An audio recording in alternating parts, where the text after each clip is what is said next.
দলিল বুখারী শরীফের বর্ণিত যে হাদিস 6563 নং হাদিসের মধ্যে আদি ইবনে হাতিম রাদিয়াল্লাহু তাআলা আনহু বলেন, আন্নান নাবিয়্যা সাল্লাল্লাহু আলাইহি ওয়াসাল্লাম যাকারান নার ফাআশাহা বিওয়াজহিহি।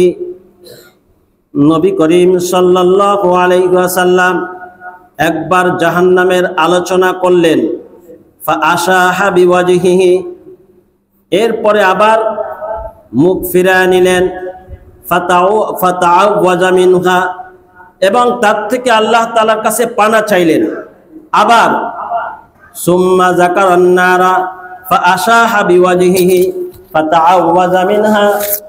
নবী করিম সাল্লাল্লাহু আলাইহি ওয়াসাল্লাম আবার জাহান্নামের আলোচনা করলেন, আবার মুখ ফিরিয়ে নিলেন, আবার তার থেকে আল্লাহ তাআলার কাছে পানা চাইলেন।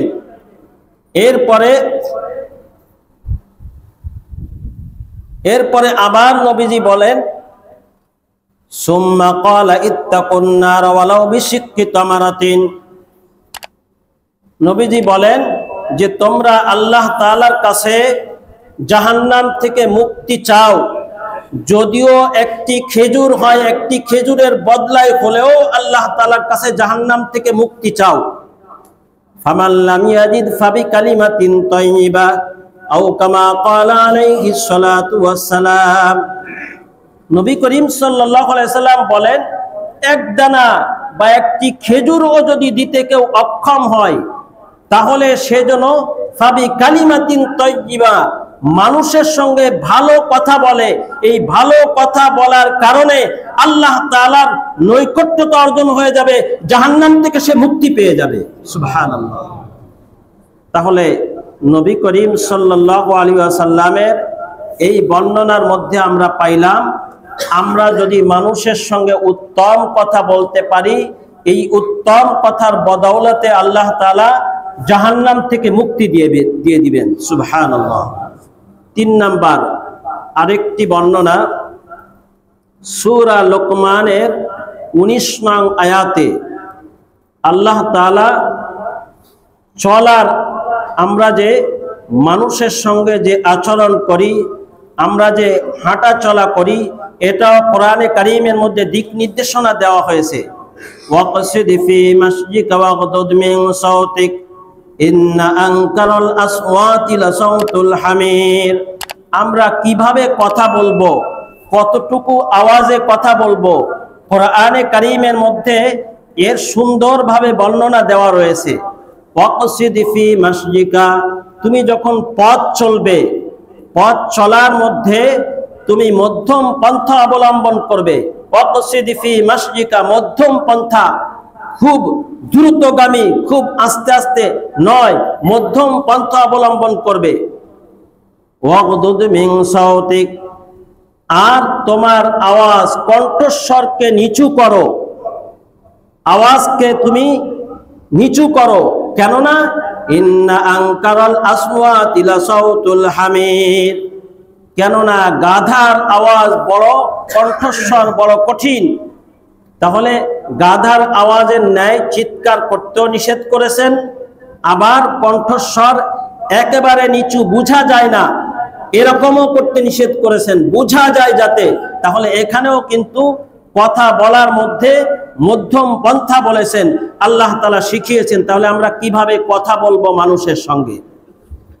4 নাম্বার আরেকটি বর্ণনা, বুখারী শরীফের আরেকটি বর্ণনা। এই বর্ণনার মধ্যে আমরা যদি মানুষের সঙ্গে অপ্রয়োজনীয় কথা বলি, বেহুদা কথা বলি, এর জন্য আযাবের কারণের কথা বলা হয়েছে। এর জন্য নবী করিম সাল্লাল্লাহু আলাইহি ওয়াসাল্লাম বলেছেন এটা খুব খারাপ, এটা খুব নিকৃষ্ট। আনিল মুগীরা ইবনে শুবা রাদিয়াল্লাহু তাআলা আনহু قال قال رسول الله صلى الله عليه وسلم إن الله حرم عليكم عقوق الأمهات وأذى البنات ومنع الكلم ومنع وخات وكره لكم قيل وقال وكثرة السؤال وإضاعة المال رواه البخاري أو كما قال عليه الصلاة والسلام। হযরত মুগীরা ইবনে শুবা রাদিয়াল্লাহু তাআলা আনহু বলেন যে নবী করিম সাল্লাল্লাহু আলাইহি ওয়াসাল্লাম বলেছেন, নিশ্চয় আল্লাহ তাআলা হারাম করেছেন মায়ের সঙ্গে নাফরমানি করার, কন্যাকে জীবন্ত কবর দেওয়ার, মেরে ফেলানোর, আর হলো মানুষের সঙ্গে এরকম প্রাপ্য ছাড়াও তার থেকে নেওয়া আর তার প্রাপ্য না দেওয়া, এর থেকে নবীজি নিষেধ করেছেন। ও মানা ওয়াখাত, এর থেকে নবীজি নিষেধ করেছেন। ও কারিহা লাকুম কিল ওয়া ক্বাল, নবী করিম সাল্লাল্লাহু আলাইহি সাল্লাম অনর্থক কথা বলার জন্য নিষেধ করেছেন। ও কাসরাতাস সুআল ওয়া ইদাআতাল মাল, অধিক প্রশ্ন করে বিরক্ত করে নবীজি এটাও অপছন্দ করেছেন। মাল নষ্ট করে এটাও নবীজি অপছন্দ করেছেন। তাহলে এই হাদিসের মধ্যে কথাবার্তা আচরণের মধ্যে আমরা 6টি দিক নির্দেশনা পাইলাম। জাহেলিয়াতের যুগে জীবন্ত কবর দিত কন্যাকে, সেটাও এই হাদিসের মধ্যে নবীজি স্পষ্ট বর্ণনা করেছেন। মায়ের সঙ্গে নাফরমানি করা, কন্যাকে জীবন্ত কবর দেওয়া, মানুষে প্রাপ্য না হওয়া সত্ত্বে তার থেকে নেওয়া, তার প্রাপ্য না দেওয়া, আর মানুষের সঙ্গে বেহুদা অনর্থক কথা বলা, আর হলো অতিরিক্ত প্রশ্ন করা, মালকে বিনষ্ট করা। নবীজি এই 6টি বিষয় এই হাদিসের মধ্যে স্পষ্ট বর্ণনা করেছেন। আরেকটি বর্ণনার মধ্যে নবী করিম সাল্লাল্লাহু আলাইহি সাল্লাম তিরমিজির বর্ণনা বলেছেন যে মানুষের মর্যাদা সব থেকে বেশি বৃদ্ধি পায় যখন নাকি সে অনর্থক কথা থেকে, অনর্থক কাজ থেকে সে বিরত থাকে। কোরআনে কারীমের মধ্যেও এর বর্ণনা রয়েছে, ওয়াল্লাযীনা হুম আনিল লাগবি মুরিদুন। কোরআনে কারীমের 18 নম্বর পারার প্রথম পৃষ্ঠাতে সূরা মুমিনুনের মধ্যে 3 নম্বর আয়াতে আল্লাহ তাআলা বলেছেন, কদ আফলাহাল মুমিনুন, শুরুতেই বলেছেন ওই সকল মুমিন সফলকাম, নিশ্চয় সফলকাম হয়ে গেল ওই সকল মুমিন। কারা? 3 নম্বর আয়াতে বর্ণনা করেছেন যারা অনর্থক এবং বেহুদা কাজ থেকে বিরত থাকে, কথা এবং কাজ থেকে বিরত থাকে। তাহলে মুমিনের চরিত্র, সফলকাম মুমিনের চরিত্র আল্লাহ তাআলা নিজেই বর্ণনা করেছেন। তাহলে আমরাও চলার মধ্যে, কথা বলার মধ্যে যেটাতে কোনো ফায়দা নাই, অনর্থক কথা, এটা বর্জন করব ইনশাআল্লাহ। অনর্থক কাজ সেটা বর্জন করব। সূরা লোকমানের মধ্যে লোকমান আলাইহিস সালামের নামে একটি সূরা হাদিসের বর্ণনার মধ্যে আসছে, এবং বর্ণনার মধ্যে পাওয়া যায় যে লোকমান হাকিমকে জিজ্ঞাসা করা হলো, আপনি এত মর্যাদা কিভাবে পাইলেন? তখন বললেন, আমি একটি কাজ সব সময় লক্ষ্য করেছি, অনর্থক কাজ, অনর্থক কথাবার্তা, এর থেকে আমি সব সময় বিরত থাকার চেষ্টা করেছি। এই হাদিসের মধ্যে বর্ণনা, আন আবি হুরায়রা রাদিয়াল্লাহু তাআলা আনহু قال قال رسول الله صلى الله عليه وسلم من حسن الإسلام المرء تركه ما لا يعنيه أو كما قال عليه الصلاة والسلام। তিরমিজি শরীফের বর্ণনা, হযরত আবু হুরায়রা রাদিয়াল্লাহু তাআলা আনহু বলেন যে নবী করিম সাল্লাল্লাহু আলাইহি ওয়াসাল্লাম বলেছেন যে ইসলামের কোন ব্যক্তির জন্য ইসলামের সৌন্দর্য হলো সে অনর্থক কাজ, অনর্থক কথা থেকে সে বিরত থাকবে। তাহলে ইসলামের সৌন্দর্য নবী করিম সাল্লাল্লাহু আলাইহি সাল্লাম অনেক গুরুত্বের সঙ্গে কথাটি বলেছেন।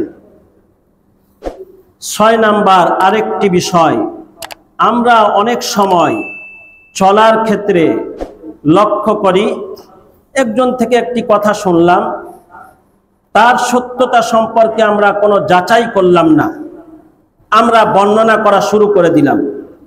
নবীজি এইটাকে অনেক অনেক অনেক কঠিনভাবে বলেছেন যে মিথ্যাবাদী হওয়ার জন্য এইটাই যথেষ্ট, নবীজি তাকে মিথ্যাবাদী বলেছেন। কাকে? যে শোনা কথা যাচাই না করে বলল। দলিল তিরমিজি শরীফের বর্ণনা। আবু হুরায়রা রাদিয়াল্লাহু তাআলা আনহু বর্ণনাকারী বলেন, قال عن أبي هريرة رضي الله تعالى عنه قال قال رسول الله صلى الله عليه وسلم كفى بالمرء كذبا أن يحدث بكل ما سمع أو كما قال عليه الصلاة والسلام।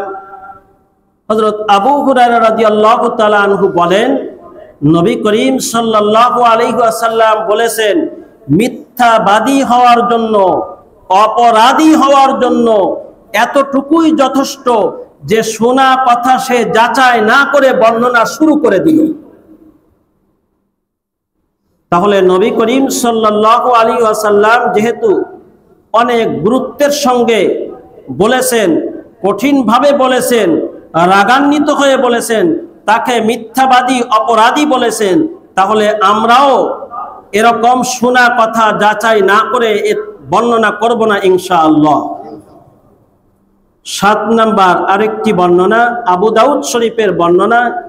এই বর্ণনার মধ্যে আমরা যদি ঝগড়াঝাটি, অনর্থক কথা নিয়ে আমরা অনেক সময় ঝগড়াঝাটি করি, এর থেকে যদি আমরা বিরত থাকি, নবী করিম সাল্লাল্লাহু আলাইহি ওয়াসাল্লাম তার সম্পর্কে খুশি হয়ে বলেছেন, আনা জাইমুন বিবাইতিন ফি রাবদিল জান্নাহ, যে আমি তার জন্য জান্নাতে পৌঁছানোর জামিন হয়ে গেলাম। আবু দাউদ শরীফের বর্ণনা। আন আবি উমামাহ রাদিয়াল্লাহু তাআলা আনহু قال قال رسول الله صلى الله عليه وسلم أنا زعيم ببيت في ربض الجنة لمن ترك المراء وإن كان محقا। নবী করিম সাল্লাল্লাহু আলাইহি ওয়াসাল্লাম বলেন, আবু উমামা রাদিয়াল্লাহু তাআলা আনহু বলেন যে নবী করিম সাল্লাল্লাহু আলাইহি ওয়াসাল্লাম বলেছেন, সে ন্যায় সঙ্গত থাকা শর্তে ঝগড়া পরিহার করলো, লিমান তারাকাল মিরাআ ওয়াইন কানা মুহিক্কান, সে ন্যায় তারপরও সে ঝগড়া পরিহার করতে চায়। নবীজি বলেন, আনা জাইমুন বিবাইতিন ফি রাবদিল জান্নাহ, জান্নাতের বেষ্টনীর মধ্যে একটি ঘরের জামিন তার জন্য আমি হয়ে গেলাম। সুবহানাল্লাহ।